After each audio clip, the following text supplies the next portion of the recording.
it's Miss Condos. You are learning from home starting tomorrow.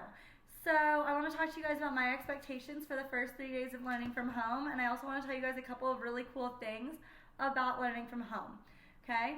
One, it can be stuffy day whenever you want it to be stuffy day. You can have snack whenever you want to have snack, and it could be hat day if you wanted to make it a hat day.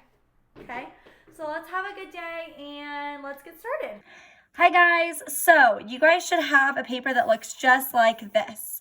This is your distance learning log lesson plan for the first week. So you have Wednesday, Thursday, and Friday, the 1st, 2nd, and 3rd of April. Right here is your first activity. Every single day you are going to choose one of these 3 bullets to write about or to use as a journal entry. Okay, a journal entry is like when you guys write in your blue journals in the classroom. So, courage is doing the right thing even when it's hard. When you have courage, it doesn't mean that you aren't afraid. Having courage means that you push those fears aside to do what is right. You make choices that help you be your best self, making life better for you and others around you. You will choose one of these 3 options to write about. One the first day, one the second day, and one the 3rd day. Then you have different brain break ideas. Okay, your brain break ideas are playing rock, paper, scissors with an adult or a brother or sister, doing a balloon breath, which is on the last page of your lesson plan, doing a star breath, or doing tapping your head while rubbing your belly and trying to figure out if you can switch. Those breath ideas are over here on this last page, which is the 6th page of your packet. Okay? So you can also do a Go Noodle if you have access to internet and you would like to do a Go Noodle. These are in between every single time you switch between math, reading, writing, social studies, science, whatever you're switching between. This is the next page. After you do your journal entry, you're going to read a book. You can read a book you already have. You can read a book on Clever. You can read a book through the library or Audible. However you would like to read a book, you are allowed to read or listen to a book. You need to be reading or listening to a book for 20 minutes and then writing in your writing log about it. After reading, before you start your writing activity, but after you write in your reading log, then you can do a brain break. So remember one of these brain breaks that you did that we read on the other page. After you finish your reading and you do your brain break, then you'll be writing. You are going to write about a key detail from your favorite book. I don't want you to write about every single book, but I want you to choose your favorite one during that 20 minutes that you did and write about 2 or 3 key details. It gives you an explanation of how you should be wording it. One key detail from my book is useful sentences, and if you can't remember how to spell words, either use this right here or use your book to help you with that spelling, okay? So after you're done with this writing activity, you're using your best handwriting, capitals and periods, and you are making sure to use some really cool language. Use those really special detail words that you've learned along the way, okay? Once you're done with your writing, then you can do another brain break for about 5 minutes. Your next activity after you do that brain break and after you finish your writing activity is to play the I Spy the Sound game. The instructions for this is that you find something around your house and you play with a mom, a dad, a brother, or sister, and you say, I spy something with my little eye that begins with TH sound or SH sound. Shh, shh. I want you guys to decide how you want to play this game. And if you don't have another person in the house to play this game with, then I want you to prepare yourself to play it maybe later on in the day. Maybe you could play with a mom or dad while they're making dinner. Another way that you can do it is you can write the words that you come up with in a list to practice your spelling skills. You can also choose to do a word that ends in a sound. Maybe it's a word that ends in v, and it's a microwave, okay? Your next activity is math. It will explain how to play this game, and you will probably be playing it all Wednesday, Thursday, and Friday. If you get tired of playing it by Friday and you've played it Wednesday and Thursday and you think you're a total master at it, then I want you to figure out either a different way to play a game on a board like this one, or you can play a game with mom and dad where they come up with some word problems for you and you answer the word problems. Another activity will be sent out through email to all of your parents if they would like to print it out for you. Remember, that's a mom or dad choice, not a you choice. After you're done with this math game, either you play with a mom, a dad, a brother, a sister, a grandma, or a grandpa, then you're going to do another brain break just like you have been doing. After the brain break, you will begin this activity. This activity will take you Wednesday, Thursday, and Friday because it's kind of a long activity. You're going to draw a map of your dream playground. I know a lot of you love the monkey bars. Maybe the whole playground is a monkey bar kingdom. Label your map and then build a model of the playground with items from around your house. So how could you make a playground out of things that are around your house? Once you have made your model, you can explain it to someone and explain to them how you made it. So the first thing you're going to do is draw it and label it. And then you're going to talk to a parent about it. That's your job for Wednesday. Your job for Thursday is to write answers to the questions that are on here. Who would play on this playground? Where would this playground be?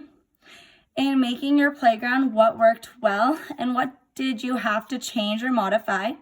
And how will this playground be different?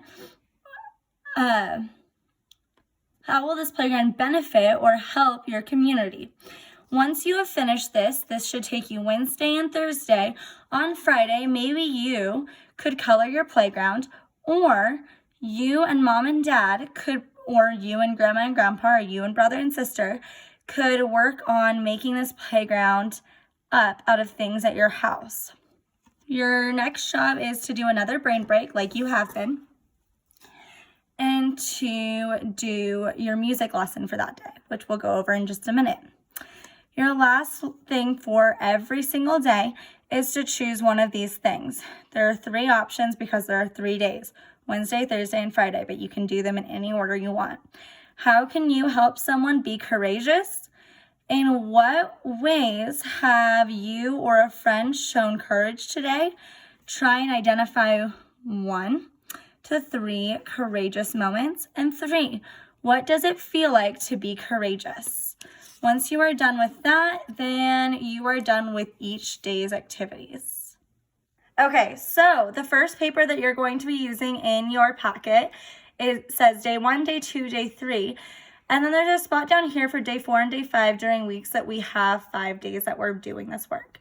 You are supposed to be reading for 20 minutes at least. That means you could be reading for longer than 20 minutes a day. You have to write the number of books you read or had read to you each day, and the title of your favorite one of those books for that day. Then mark if that book was fiction or nonfiction. Was your favorite book fiction or nonfiction?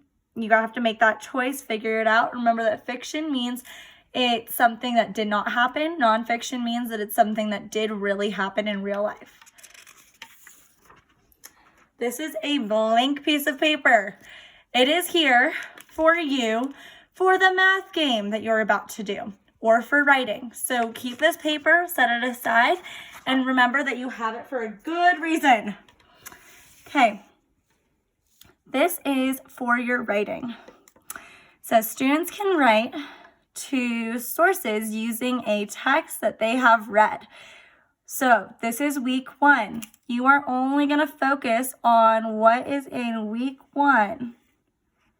Okay, week 1 says the student will write to sources using 1 or more key details from a book they have read this week. A student can use the paper to draw a picture and write their key details for the week. So you can use that 1 extra piece of paper that you just had, or you can use a separate piece of blank printer paper or lined paper that mom or dad might be able to provide for you. You need to make sure that you are writing your key details first. Remember, I want at least 2, maybe 3 key details. Key details are not just random things that are in the story. They have to be important facts. Remember, if you read a story about 2 people going to the park and playing on the monkey bars, you will not be drawing a picture of a hot dog. I don't want to see any pictures of hot dogs. They have to be pictures that relate to what you read. There's an example here. Here's the paper for you to be writing.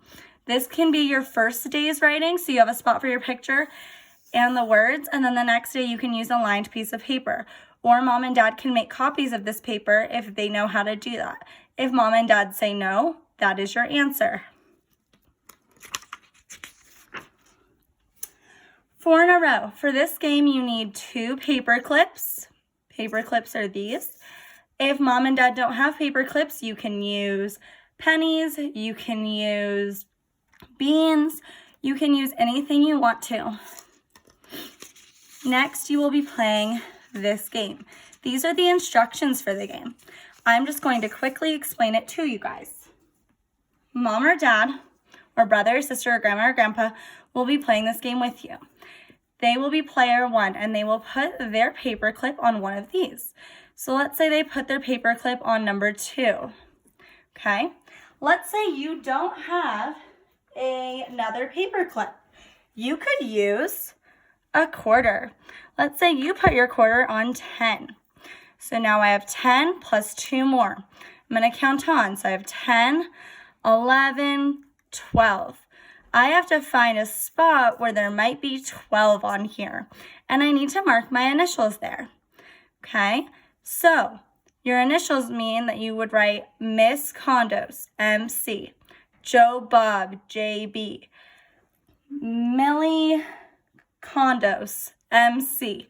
Okay, so you're going to write your initials somewhere on here for whichever one matches the sum. Okay, so let's say I put this on 4. Let me show you how it would work. Then I put another one on 1. I have to find out what 4 plus 1 is. Okay, so I'll use my fingers. 4 plus 1 more. 1, 2, 3, 4, 5. And I have to find 5 on here. Once I find it, I'll write my initials. Miss Condos. Okay?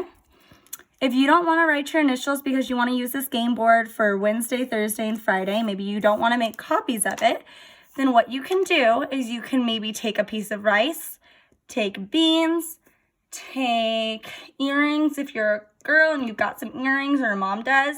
Maybe you want to take some bobby pins. Whatever it is that mom and dad have for you at your house, maybe little toys, you can stick onto these different spots. Okay? So you're going to play this every single day, and your goal is to get 1, 2, 3, 4 in a row. 1, 2, 3, 4 in a row. 1, 2, 3, 4 in a row. You have to get 4 in a row somewhere. Okay? This is the answer key. Don't be a cheater. Let mom and dad keep that one, okay? So, or you guys could play with this board one day, this board another day, and then on the 3rd day, maybe mom and dad give you some word problems on the back, and you guys have to answer them. Miss Condos will also be sending out some word problems for you guys to use. Bye, guys.